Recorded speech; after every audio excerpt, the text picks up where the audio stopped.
Mesdames, Messieurs, d'ici quelques jours, nous allons fêter Noël et les fêtes de fin d'année. Mais le 22 décembre, d'autres personnes vont se réunir pour fêter un tout autre événement. Ce ne sera pas la Noël, ce ne sera pas le Nouvel An. Le 22 décembre, c'est la journée internationale des pédophiles, la Love Boy Day. Et oui, vous ne rêvez pas, un tel événement existe. Il existe parce qu'aujourd'hui, les pédophiles ne se cachent plus. Ils se sentent en sécurité, ils sont protégés par le système, ils sont protégés par les hauts placés qui ont fait en sorte que l'on ne poursuive pas les actes pédophiles. Et ce n'est pas étonnant. Les pédophiles occupent les fonctions les plus importantes dans notre pays. Il suffit de penser au Premier ministre belge Gilles Di Rupo. On peut également penser à l'ancien ministre français Mitterrand, encore ministre sous le gouvernement Sarkozy. Pensons aussi à M. Cohn-Bendit, qui n'a pas caché dans une interview télévisée son attirance pour les enfants âgés entre 4 et 8 ans. M. Mitterrand, lui, se vantait de ses voyages en Asie pour satisfaire ses pulsions pédophiles. C'est totalement indécent, c'est totalement scandaleux qu'en plus ces personnes puissent occuper de telles fonctions au sein de notre société. Et donc aujourd'hui, les pédophiles se sentent en sécurité. Ils s'affichent. Et donc le 22 décembre, vous risquez peut-être de voir aux fenêtres de certaines habitations une petite bougie bleue. Cela voudra dire que cette maison est habitée par un pédophile et qu'il n'a pas peur de s'afficher en tant que tel. Ils se reconnaissent aussi en rue parce que certains portent un petit ruban bleu. Nous connaissions le ruban rouge pour le sida. Eh bien, le ruban bleu caractérise et est la marque de reconnaissance des pédophiles.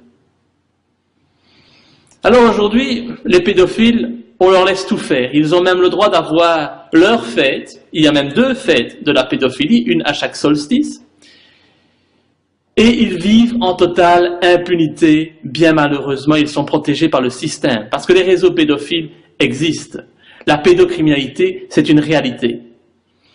Par contre, ce que je constate, c'est que toutes les personnes qui se lèvent pour combattre les pédophiles, pour combattre la pédocriminalité, eh bien, eux, on leur pose des problèmes. La justice se retourne contre eux. Je pense à Stan Mayo, je pense à Jeannette Seaman, encore aujourd'hui incarcérée, je pense à Marcel Vervloesem, je pense à toutes ces personnes qui ont été traitées de folles parce qu'elles ont osé révéler l'existence des réseaux pédophiles.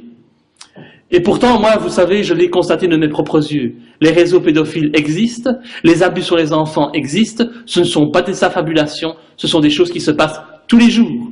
Tous les jours dans nos pays, les enfants sont abusés.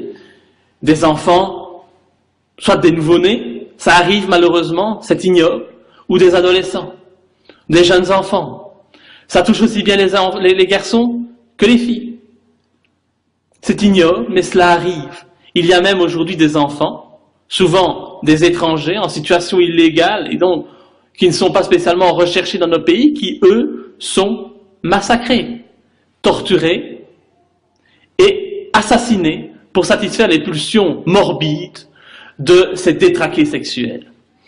Alors moi aujourd'hui je veux dénoncer tout ça, parce que j'ai vu cette situation de mes propres yeux. Vous le savez, j'ai fait des révélations cette année dans le dossier Dutroux.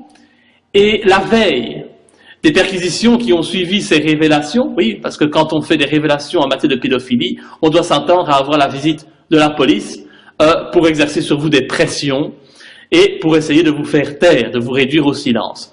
Et donc la veille de cette perquisition, on m'a mis entre les mains des documents, des photos montrant des enfants. Il s'agissait de jeunes filles, mais également de bébés abusés sexuellement, violés, considérés comme de véritables accessoires sexuels, des objets sexuels. Et c'est écœurant, c'est révulsant, et quand on voit cela, on a envie de se lever et de continuer le combat en disant non, nous ne voulons pas vivre dans une société où les pédophiles ont tous les droits, où les pédophiles sont protégés.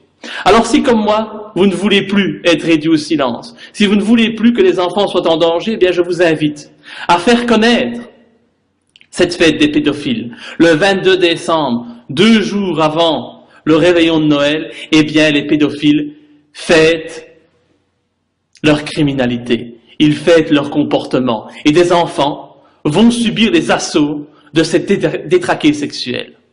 Il faut le faire connaître au plus grand monde.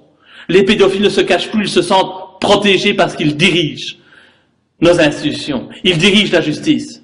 Et donc, aujourd'hui, nous ne pouvons plus accepter cette situation.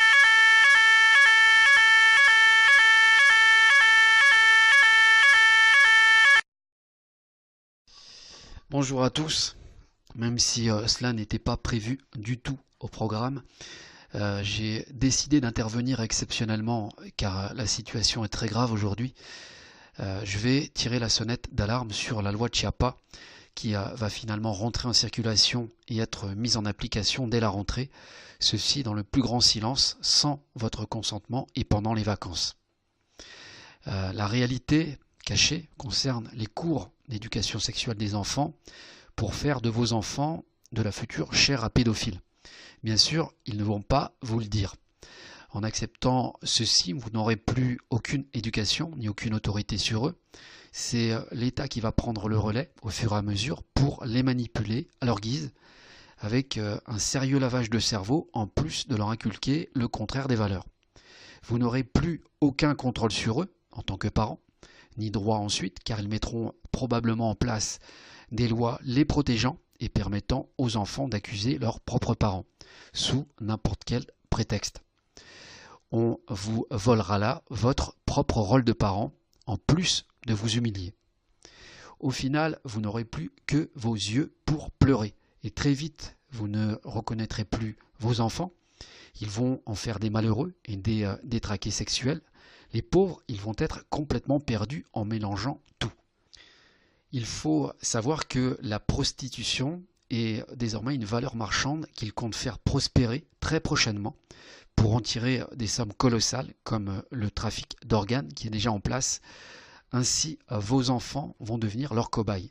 C'est une porte ouverte à toutes les pratiques, à tous les chantages, notamment celle de l'argent facile, de poche, dès 15 ans, à un âge très manipulable, en leur proposant monts et merveilles, choses qu'ils savent très bien faire, et qu'ils vendront comme un produit de marketing, ce qui amènera à toutes les dérives inimaginables. Je n'imagine même pas la suite, et pire, c'est que cela ne choque pas grand monde pour le moment. Il y a des parents, est-ce qu'il y en a qui sont des parents de même sexe? Il n'y en a pas? Bah, ça existe. Aujourd'hui, tu peux te marier avec quelqu'un et il y a plusieurs types de familles. Il y a des parents, est-ce qu'il y en a qui sont des parents de même sexe? Il n'y en a pas? Bah, ça existe. Aujourd'hui, tu peux te marier avec quelqu'un et il y a plusieurs types de familles. Tu vois, tu as des gens qui divorcent, qui sont de ce qu'on appelle des familles recomposées. Vous avez des papas ou des mamans qui ont divorcé? Oui. Non. Et vous avez des demi-frères ou des demi-sœurs? Non. Voilà. Oui. Pas encore. Donc c'est des familles différentes. L'idée qu'on est dans la même famille pour toute la vie pareil, c'est pas vrai. Il y a des parents, est-ce qu'il y en a qui sont des parents de même sexe?